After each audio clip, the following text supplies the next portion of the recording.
ang ating eleksyon ay 12-12.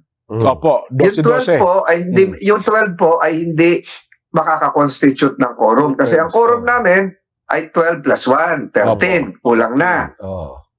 At ang 2/3 naman ng Philippine Senate ay 16, lalong kulang. Kulang lalo. So pag nag-adjourn sinidye, tapos na po kami sa June 13, 1-3. At ang pagtatapos ng Kongreso ay June 30, June 30. Opo. So ibig sabihin po niyan, sangayon din sa ating saligang batas, ito po yung wala naman sa US Constitution, yung convening ng next Congress, yung 20th Congress ngayon, ay 4th Monday of July. So may gap talaga na 12 na lang ang natitira. Meron pa ho ditong hindi napapag-usapang iba. Kagaya po ng pagra-ratify ng mga treaties, ng Senado po ang nagra-ratify niyan, Opo. hindi na kami makaka-ratify ng treaty kasi ang kailangan din ay 2/3.